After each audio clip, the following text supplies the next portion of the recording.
Assalamualaikum warahmatullahi wabarakatuh. Bapak-bapak, viral ya di media sosial. Di sini Habib Hanif membantah tesis Kiai Haji Imaduddin ya. Kira-kira apa sih ya alasan Habib Hanif membantah tesis Kiai Imad? Dan di sini ada Habib ya, yang mana ngamuk nggak mau tes DNA karena hasilnya katanya tidak valid ya. Bagaimana tanggapan bapak-bapak, ibu-ibu? Silahkan di komentar ya tentang pernyataan Habib Hanif ini dan satu Habib tersebut nanti ya. Oke, tanpa berlama-lama lah, kita langsung saja ke videonya ya bapak-bapak, ibu-ibu. Oh ya, nanti ada juga Kiai Nusantara ya, yang mana menanyakan keabsahan nasab Habib ini. Oke, kita ke videonya ya.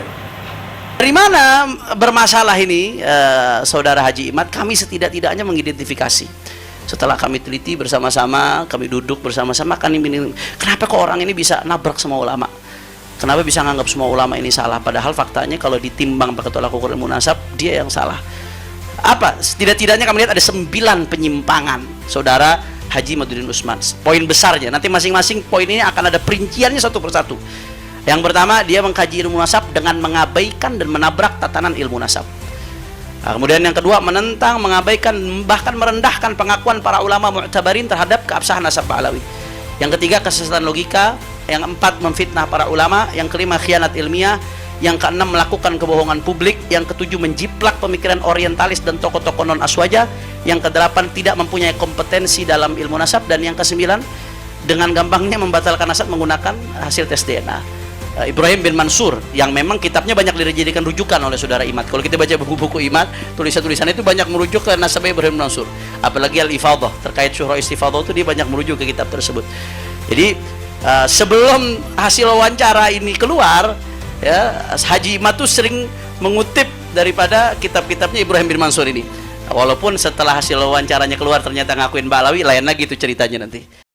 Islam tidak menentang dan sejalan dengan kalau orang sedikit berpikiran paham bagaimana memastikan ini keturunannya Nabi Ibrahim kalau nasabnya aja belum diteliti, lalu diklaim hasil DNA-nya orang ini bisa dipakai untuk membatalkan nasab-nasab keturunan Rasulullah. Ini satu hal yang nggak masuk akal, nggak perlu mikir panjang lebar. Itu saya presentasi segini banyak. Islam tidak menentang dan sejalan dengan ilmu pengetahuan termasuk DNA, namun syariat Islam menolak menggunakan metode yang masih bersifat sangat spekulatif dalam masalah penelusuran nasab jauh. Syariat itu menentukan nasab itu ilmunya pasti, ini bapaknya ini ada saksinya. Nggak bisa, ini kira-kira anaknya ini, nggak ada ilmu kira-kira dalam menetapkan nasab. Ini nasabnya kira-kira nyambung, nggak ada. Ini kira-kira nasabnya nyambung ke ini kira-kira marganya asgaf, ini kira-kira marganya, nggak ada ilmu kira-kira itu. Itu semuanya dalam metode isbatun nasab, nggak ada ilmu kira-kira. Nggak. Assalamualaikum warahmatullahi wabarakatuh. Terima kasih atas waktu yang diberikan. Langsung aja, ini kaitannya dengan DNA ancestry atau DNA untuk penelusuran nasab jauh. Nah, apakah bisa dalam menggunakan yang seperti yang sekarang dibicarakan itu untuk menentukan nasab jauh dengan keadaan yang sekarang ini? Nah, kita mulai dengan C1 sebagai haplogrup Ibrahimi. Apakah ini fakta atau masih misteri? Nah, sayangnya ini masih sebuah misteri. Nah, misteri ini enggak ini ya. Sorry. Dari ini. Dia tidak menyeluruh begitu ya bacanya, atau ada kesalahan? Nah, tapi bisa dibaca poin-poinnya. Ya, karena ada kawan-kawan itu yang langsung men-screenshot begitu.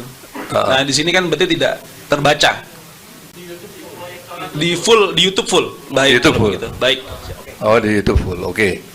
Jadi sayangnya ini masih sebuah misteri ya. Belum bisa dipastikan apakah C1 itu haplogrup dari Nabi Ibrahim yang sebenarnya. Dan ini bermula dari manipulasi interpretasi sebetulnya. Dari hasil studi statistik terhadap orang-orang Yahudi Kohanim oleh beberapa orang yang memiliki agenda tertentu.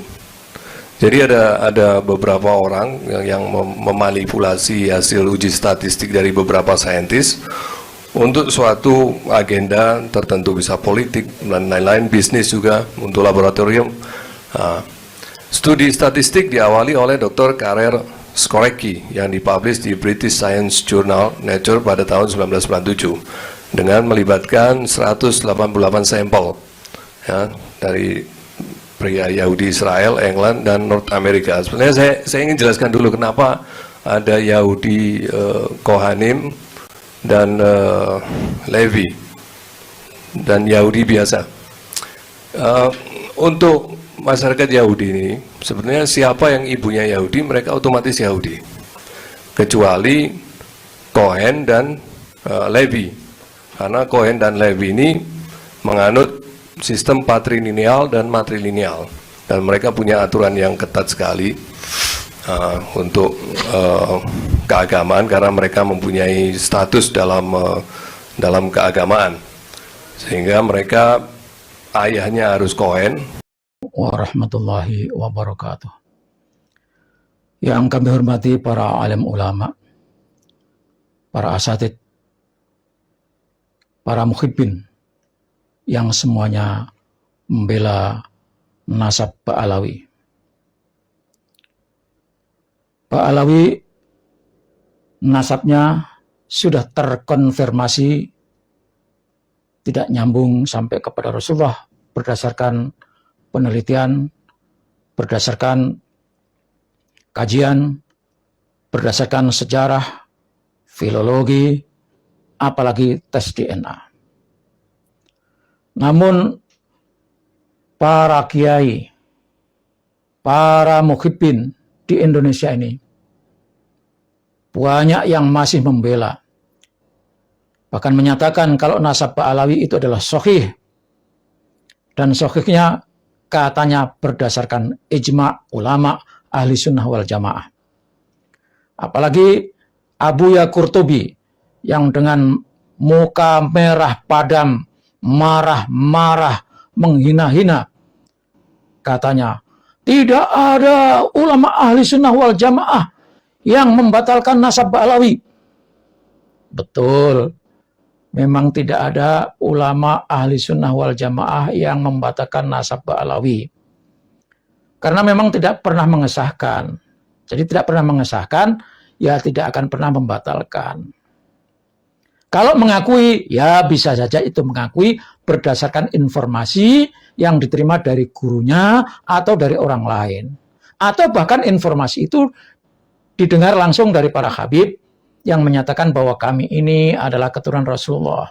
Tetapi ulama-ulama itu zaman dulu karena husnudzon, apalagi habib-habib waktu itu adalah orangnya soleh, alim, bersahaja, santun, menghormati kiai-kiai Indonesia, maka diterima, ya kami percaya. Itu waktu zaman dulu. Jadi diterima informasi itu dengan husnudzon.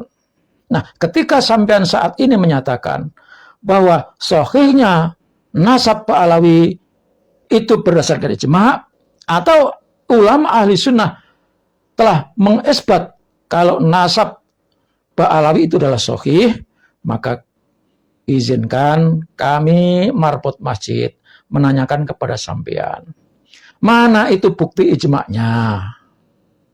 Mana siapa-siapa yang melakukan ijma'? Namanya ulama ke kiai siapa? Adanya di mana, tinggalnya di mana, pertemuannya di mana? Itu namanya ijma'. Atau bisa jadi berdasarkan penulisan. Misalnya ulama A menuliskan kitabnya ini Pak Alawi sahih, kemudian ulama B menyebutkan ulama ini sahih, ulama C ini sahih, menyatakan nasabnya dan sebutkan itu kitabnya. Setelah sampean menyebutkan kitabnya, mari kita buka kitabnya, lalu kita telusuri atas dasar apa ulama-ulama menuliskan kesahihan nasab Pak Alawi itu, atas dasar apa? Kalau tidak ada dasarnya, tidak ada rujukannya, itu sama saja zong atau zero, nol, tidak bisa diterima sama sekali. Misalnya sampean menyatakan, orang sekelas mufti Mesir, Syekh Ali Jumat, menyatakan bahwa ulama telah sepakat ijma kalau nasab Pak Alawi itu sahih, maka kami juga punya hak untuk bertanya, atas dasar apa Syekh Ali Jum'ah menyatakan kalau ulama sepakat sah nasab Ba'alawi itu disepakati ulama. Ulama yang mana dan di mana tempatnya, tempat pertemuannya di mana, ijma'nya di mana. Dan setahu saya, yang namanya ijma' itu harus ada rujukan. Misalnya, ada masalah, tidak ada dalilnya, secara gamblang, maka dicari sumber yang lain. Adakah dalam Al-Quran secara tersirat? Adakah dalam Al-Hadis secara tersirat? Adakah pendapat sahabat atau tabi'in? Nah, itu baru ijma'. Umar bin Khattab itu melakukan ijma', kumpulkan sahabat-sahabat, pendapatnya yang paling sahih mana? Disepakati bersama. Jadi ijma' itu berdasarkan pendapat seseorang, lalu didengar oleh ulama-ulama yang lain, disepakati. Dan itu ada rujukannya. Paling tidak dari sahabat Rasulullah Sallallahu Alaihi Wasallam. Sekarang pertanyaannya, siapa yang menjadi rujukan? Kata siapa? Ulama mana? Sementara bukti, fakta, data, Ubaidillah itu tidak dikenal orang. Kok bisa ijma'? Itu ijma' apa? Ini namanya ijma' dalam kebohongan. Sama seperti ijma'nya Habib Rizik di Monas. Yang dikumpulkan adalah kelompok-kelompok mereka. Itu namanya ijma', ijtima'.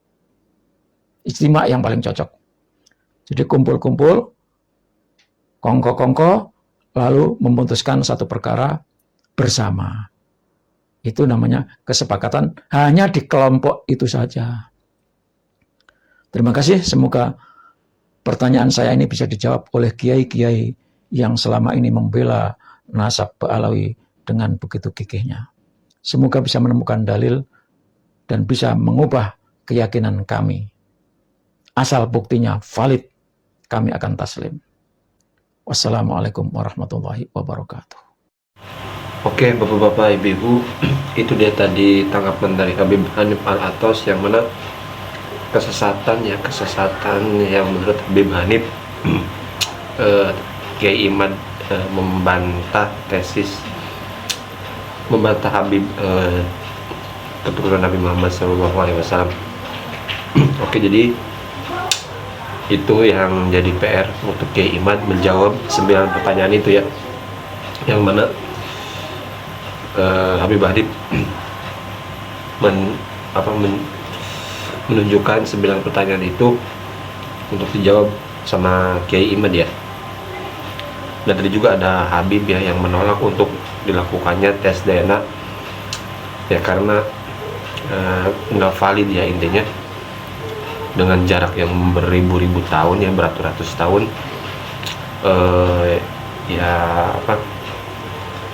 kurang tepat ya untuk melakukan tes DNA untuk mengetahui darah atau silsilahnya ke Nabi Muhammad SAW. Dan tadi ada Kiai Pribumiyah yang mana minta bukti yang mana bahwa keabsahan nasab Ba'alawi itu benar enggak sih cucu Nabi ya, kayak gitu ya. Adanya Kiai Pribumi ini ingin minta bukti ya, Bapak Ibu. Oke, Bapak Ibu, itu dia video kali ini. Semoga bisa ya ambil yang benarnya ya, yang jeleknya yang usah diambil. Oke, terima kasih Bapak Ibu. Sampai berjumpa di video. Assalamualaikum warahmatullahi wabarakatuh.